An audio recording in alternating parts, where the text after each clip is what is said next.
సానుకూలతలను పెంపొందించే ప్రేరణ అనుభవాలు అంటే ఏమిటి?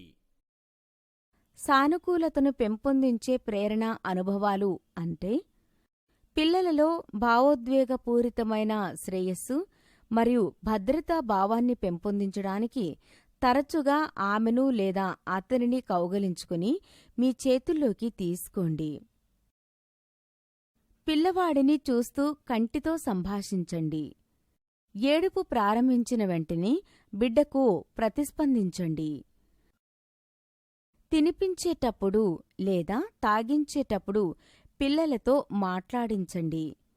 పిల్లలతో ఆడడం, పిల్లలతో మాట్లాడటం, ఆమెకు కథలు చెప్పడం మరియు పాటలు పాడడం, బొమ్మలు మరియు ఇతర వస్తువులను తాకడానికి, పట్టుకోవడానికి మరియు వాటి గురించి తెలుసుకోవడానికి అవకాశాలను పరిసరాలలో కలిగించడం. మార్కెట్కి, పార్కుకి లేదా ఇరుగుపొరుగు ఇంటికి వెళ్లేటప్పుడు పిల్లవాడిని వెంట తీసుకువెళ్లడం. పిల్లలు తమ జీవితంలో వయోజనుల నుండి తమ చుట్టూ ఉన్న ప్రపంచం గురించి నేర్చుకుంటారు.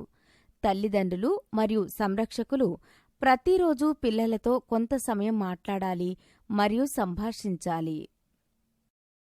ప్రయోజనులు మరియు పిల్లల మధ్య ఈ ప్రేమపూర్వక పరస్పర సంభాషణలు పిల్లలలో మేధస్సు, జ్ఞానేంద్రియాలు, సామాజిక, భాష, భావోద్వేగ, శారీరక మరియు కండరాలపరమైన అభివృద్ధి, సృజనాత్మక మరియు సౌందర్యాత్మక దృష్టిని ప్రోత్సహిస్తాయి.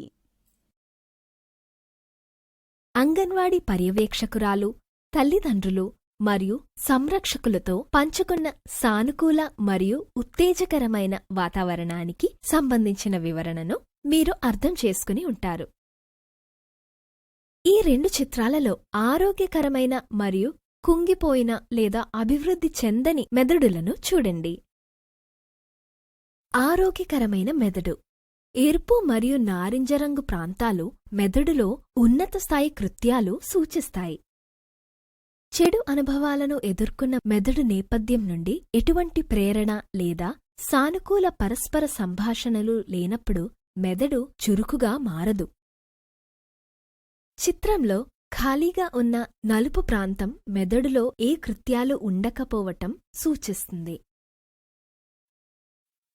పిల్లలకు తగిన సానుకూల అనుభవాలు లభించనప్పుడు కొన్ని నాడీ కణాలు లేదా న్యూరాన్లు సంబంధాలను ఏర్పరచలేవు మరియు ఈ సంబంధాలు ఏర్పడకపోతే నాడీ కణాలు లేదా న్యూరాన్లు నాశనమవుతాయి మరియు ఆ పిల్లల అభ్యసన సామర్థ్యం ప్రతికూలంగా ప్రభావితమవుతుంది.